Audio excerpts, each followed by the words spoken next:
Hello and welcome back to another Doctor Who figure review. In today's Doctor Who figure review I'll be taking a look at the Claws of Axos set containing Jo Grant, the Brigadier and Humanoid Axon. Now this was the second Claws of Axos set to be released, the first being the Roger Delgado Master and sort of Axon creature back in 2010. Then we have this set, what was originally going to be released in 2013 but got pushed back till 2014 because of manufacturing issue, I think that was. And then of course we have the upcoming B&M set with Benton, Yates and a slightly tweaked Brigadier. So I thought I would review this set in celebration of the upcoming B&M figure sets. I have recently reviewed the Destiny of the Dalek set in celebration again of the B&M figures. And the next figure review I will be doing will be of the First Doctor and TARDIS. So the way this video is going to work is I'm going to look at the packaging, do articulation detail of the figures, and do a few comparisons of the figures what feature within this set. So taking a look at the packaging, so we have the lovely diamond packaging there, we have the 50th anniversary logo there, we have some warning choking hazards, and we've got the Third Doctor highlighted there with his date and what the set is, and the picture of the 3 characters what feature within this set and the date of the story. The side of the box we've got the Doctor Who logo there and the picture of the 3 characters and what the set includes, and on the back we have a picture of the characters again featuring what the set includes. A lovely biography on the Claws of Axos, so do feel free to pause if you want to have a little read of that. And again we've got a picture of the Axon family, how lovely. And again on the other side, a picture of the characters and what the set includes. The card insert. Now the card insert is based from the inside the Axon spaceship, so we've got the TARDIS there from obviously part 4 I believe from memory, and then we've got sort of the security camera of the Axons there, and we've got one of the Axons holding the Axonite, which is a bit of a shame that this set doesn't include the Axonite, because I feel like that would really complete this set if it included the accessory of some Axonite. But that's the card insert. So here we have the man himself, the Brigadier. So I'm going to quickly look at the articulation, then we'll go on to detail, and then I'll do a comparison to the other Brigadier figures in the line. So let's look at the articulation for the Brigadier. So taking a look at the articulation for the Brigadier, the head can move side to side. The arms are ball jointed. The arms can do a full 360 degree turn. We have 360 degree turn at the bicep, 90 degrees at the elbow, 360 degree turn at the wrist. The waist can turn ever so slightly but is hindered by the jumper. The legs are on a T-crotch joint, so they can kick out and kick backwards and to the side, but again is hindered by the jumper. 360 at the thigh and bend at the knee. So take a look at the detail for the Brigadier figure. Now the head sculpt is slightly tweaked from the 3 Doctors version, because obviously we have the beret instead of the cap, and the paint taps have been slightly tweaked.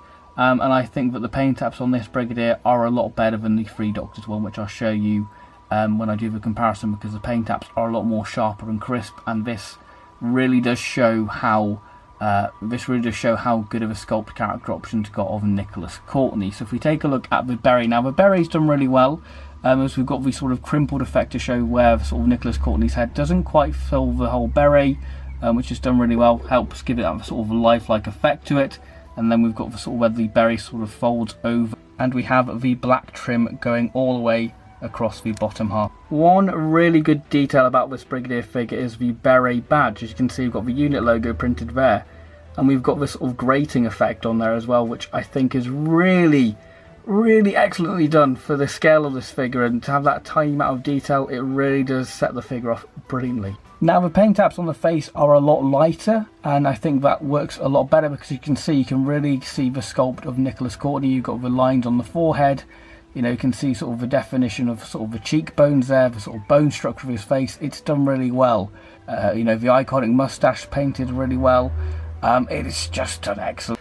Now, the paint taps are just absolutely incredible. I absolutely love this figure, because I think it really does show a great likeness to Nicholas Courtney. So moving on to the costume. Now this basically is the 3 Doctors body, but this has got an additional PVC piece. Because basically what they've done is they've just done sort of a wraparound, so you can see where the sort of PVC is joined on the actual figure to create this variant. And it's very much the same for the Damon's variant, because it very much uses the same body as well, same sort of body, just with the sort of head sculpt with the cap on. But it's done excellently, as you've got the sort of texturing of the strands of the wool of the jumper, which is done really well, and that carries all along the arms there. And again, we've got the detail of the elbow pads, and again we've got sort of the elasticated cuff detailing there, really good detailing. We've got the belt there with sort of gold buckles along there. Moving to the top of the figure, we have the detailing of the sort of military insignia with the crown detailing. You know, the paint apps are incredibly crisp, you know, for such a small figure, and to have that amount of detail and no paint bleed, I think that is absolutely incredible. So well done character options for that. Of course, we have the Brigadier's holster. We've got the buttoned detail there. The holster doesn't open up to put the gun in. Again, we've got the detailing of the gold fastening for the belt. Again, really good.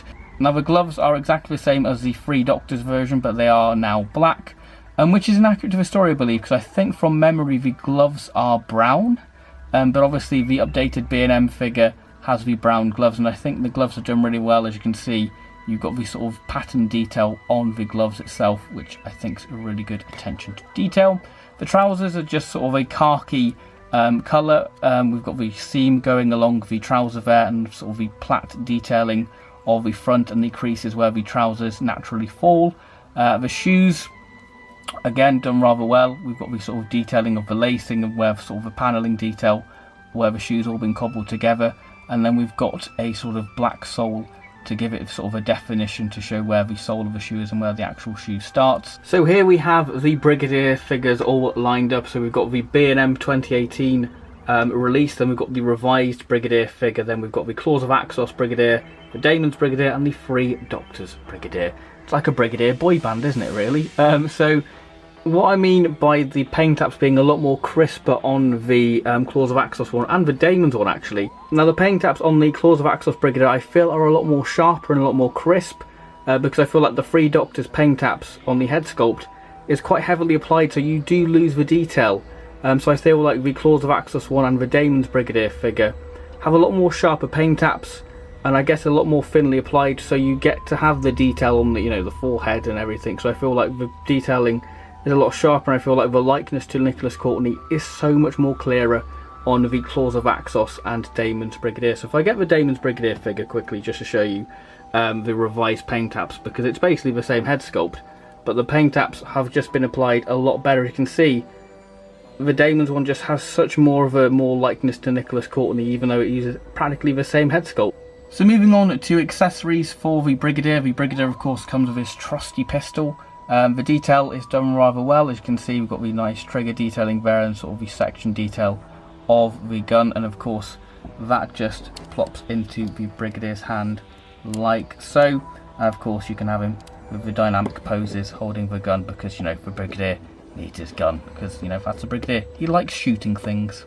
So moving on to Joe Grant, my favourite companion. So let's look at the articulation, then detail, and then we do a comparison to the other Joe Grant figures. So the articulation for Joe is the head can move side to side. The arms are ball jointed. The arms can do a full 360-degree turn, 360 at the bicep, bend at the elbow. We do have wrist articulation, but it is kind of hindered by the sleeve, so it can move ever so slightly. We have 360-degree turn at the waist. Now, the legs are on a T-crotch joint, so they can kick out and move to the side, but again hindered by the skirt. We do have 360-degree turn at the thigh and bend at the knee. So taking a look at the detail for Joe. Now, the head sculpt's been slightly tweaked, and obviously I'll talk about that when we do the comparison to the other Joe Grant figures. Now, the hair is done excellently, with obviously the sort of blonde base coat, and then we've got sort of a brown wash over it to really highlight some of the sculpting detail to give it that sense of depth, which I think works incredibly well. We've got the parting detail there with where the hair parts and naturally falls, and where the fringe of Joe begins there, which is done really well. You can see all the texturing of the hair. It's just done brilliantly. So if we move down to the actual paint apps on the face, now I feel like this is probably the best paint apps character options have done for Joe. I think that they're very crisp and sharp. In terms of likeness, I don't think they captured Katie Manning, but I think you get the gist of who it's meant to be. And I think that this is definitely, well, this is my favourite Joe Grant figure, actually. I think this is my favourite of the ones that they've done. So moving to the costume now. The costume is pretty interesting, because obviously the costume itself has this sort of pattern design. And obviously, because this is such a small scale for the figure, character options have basically opted to do sort of a pinstripe motif to give it sort of the illusion and sort of suggestion of a patterning. And I think that it works for the most part, actually.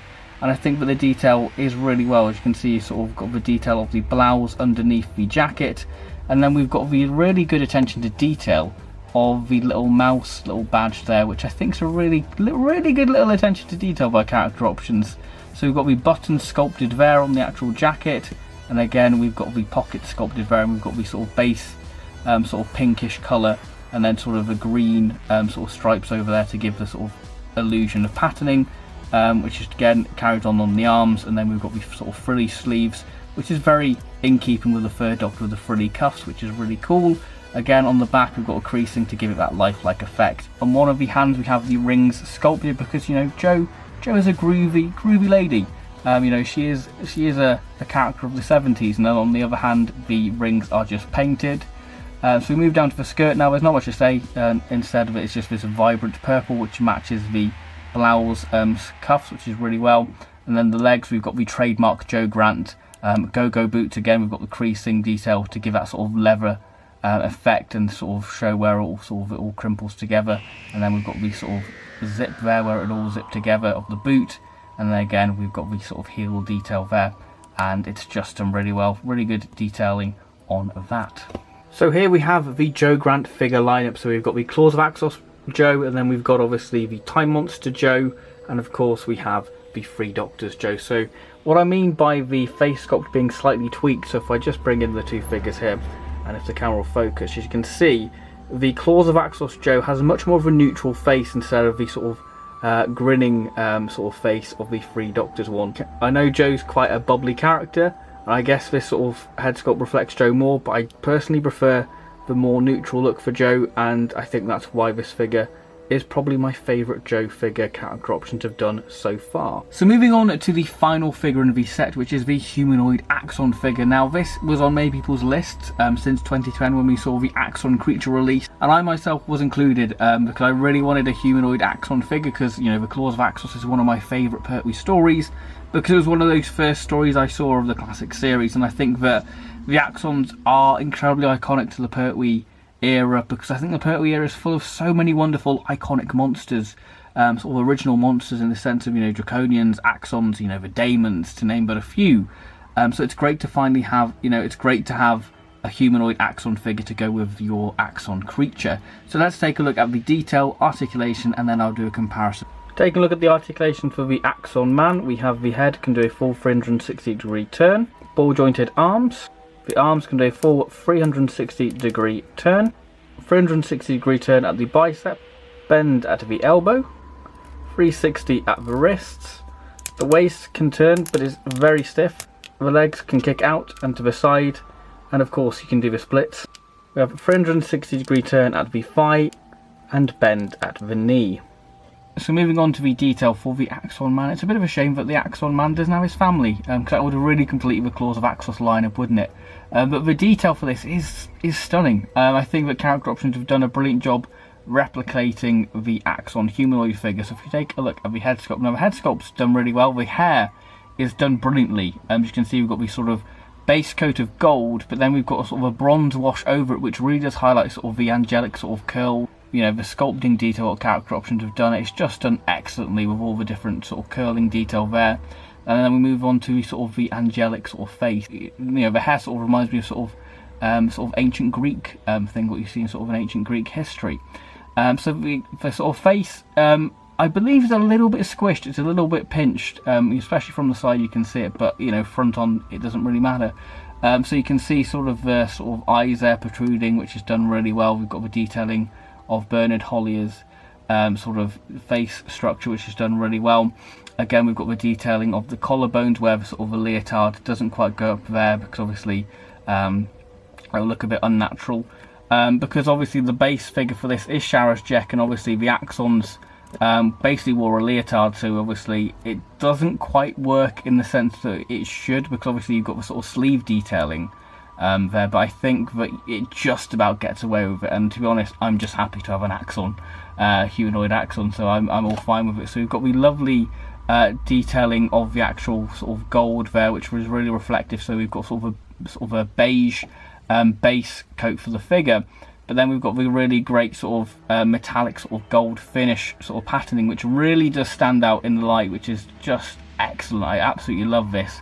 But obviously, because it uses Sharazjek's body, we do have sort of a seam detailing there on the back, and obviously, again, you can see it with sort of the creases on the side of where it all matches. But there's really not much you can say, because you've got this sort of there's not much you can say about the actual detail for the Axon humanoid, because obviously it's got the great sort of gold patterning detailing there, and again the hands, you know, are painted gold.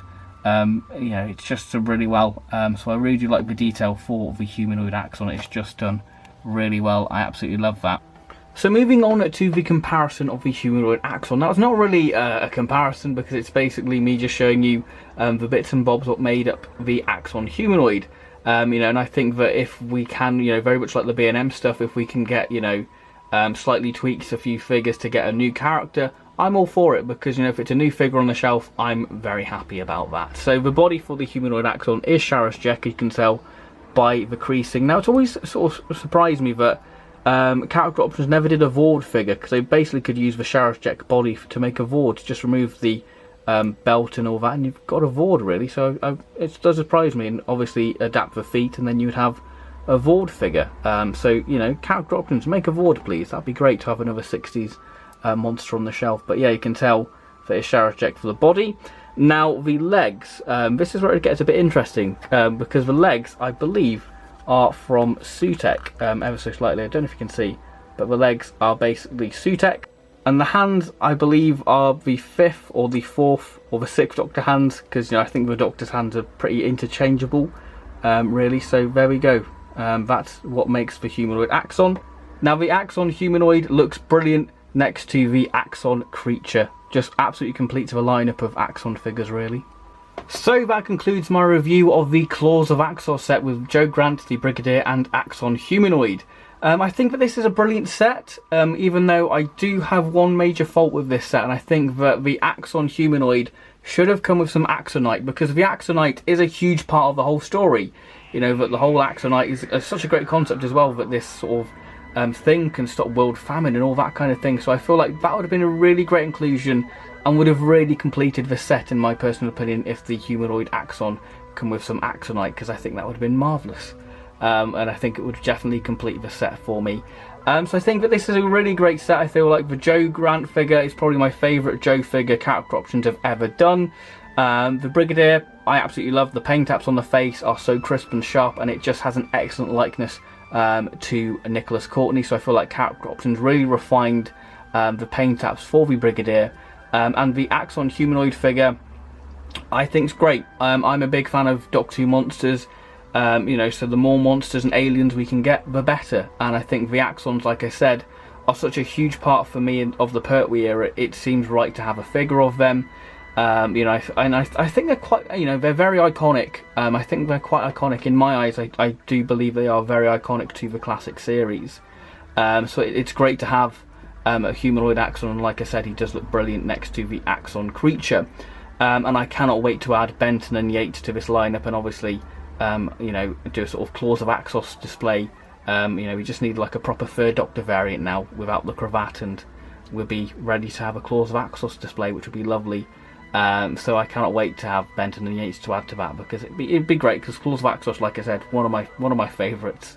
I do love the Claws of Axos. So thank you very much for watching this figure review. I hope you have enjoyed it, and I'll see you on my next figure review, which will be a review of the Unearthly Child, First Doctor, and TARDIS. So thank you very much for watching, and I'll see you next time. So thank you very much, and goodbye.